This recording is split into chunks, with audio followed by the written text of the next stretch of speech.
We all have inspiration, and our work comes from those who come before us. Or, as King Solomon once so famously put it, there's nothing new under the sun.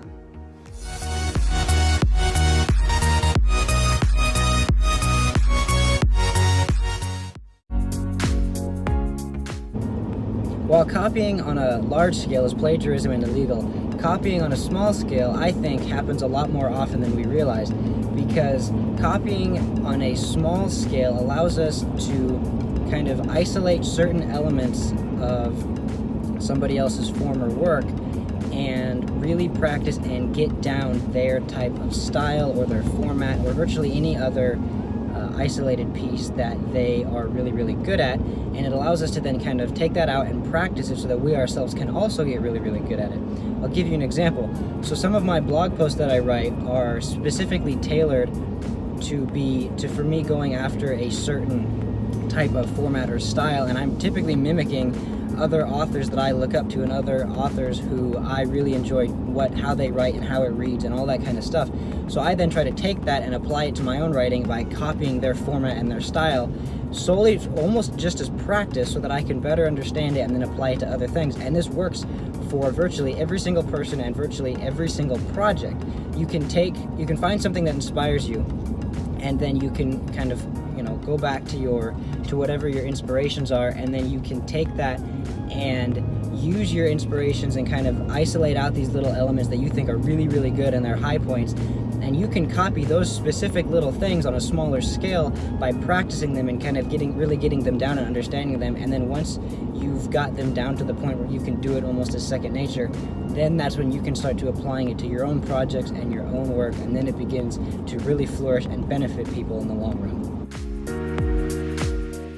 Next up, after we have copied certain elements that we find very valuable and that we really like, the next thing that we do is we transform them and we really make them our own by putting our own kind of unique personal spin on it. So again, hearkening back to my writing and my blog posts, once I have practiced a couple of times certain different styles and different formats and stuff like that, then I can really kind of tweak it and make it my own so that it really flows well with what I'm trying to say and with how I'm trying to say it.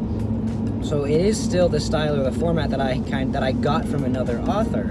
However, then it does begin to change a little bit as I kind of throw my own personality and throw my own words into it.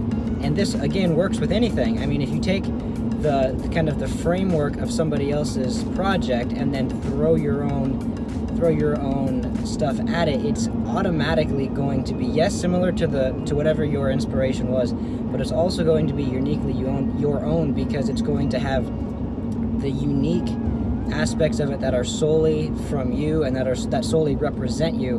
And this is where we kind of really step beyond solely just copying for practice, or even because we solely like it and we think we too can be good at it.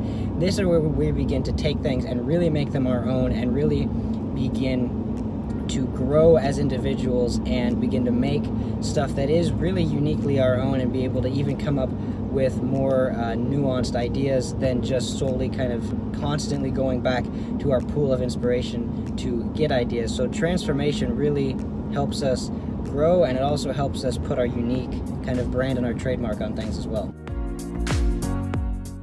And finally, we have combine. After we've copied certain elements that we like and we've gotten good at it, after we've transformed them and made them our own, put our unique little spin on it, after all that's out of the way, we begin to combine them. Because we do this with individual ideas, and then at the end of the day, whatever our finished work is going to be, we take all of these little copies and all of these little transformations that we've done, and we combine them into one, and it ends up being one big conglomeration of both our inspirations as well as ourselves, which if you think about it, in and of itself does make it new and does make it unique. Yes, it is really based on stuff from the past and whatever it was that inspired you to do it. However, it is in itself its own unique combination of previous work, and it's in addition to its own unique combination of whatever it is, or whatever part of you was put into it, and whatever certain aspects of your personality was added to it, that does make it new and that does make it its own unique thing.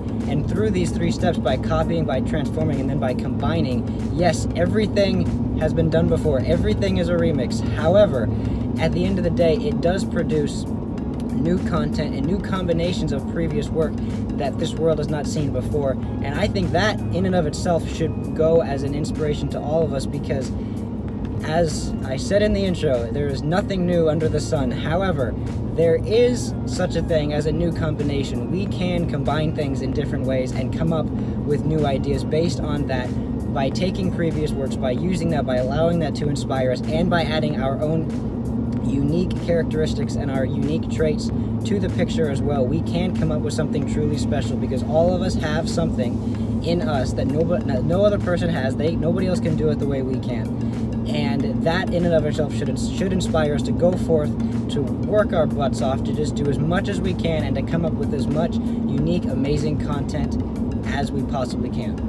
So I've been talking a lot about inspirations and how everything that we do has an inspiration in the previous work behind it, and that applies to all things, including this video. And the major piece of inspiration behind this video was a mini video series called Everything is a Remix. It's definitely worth a watch. I highly recommend it, and as always, I'll have that linked below. But thank you so much for sticking with me through another episode of The West Ride. This one was really fun to record. The weather actually cooperated for once. But no, seriously, this was a lot of fun. And thanks so much for sticking with me and through watching this. And as always, I'll see you next time.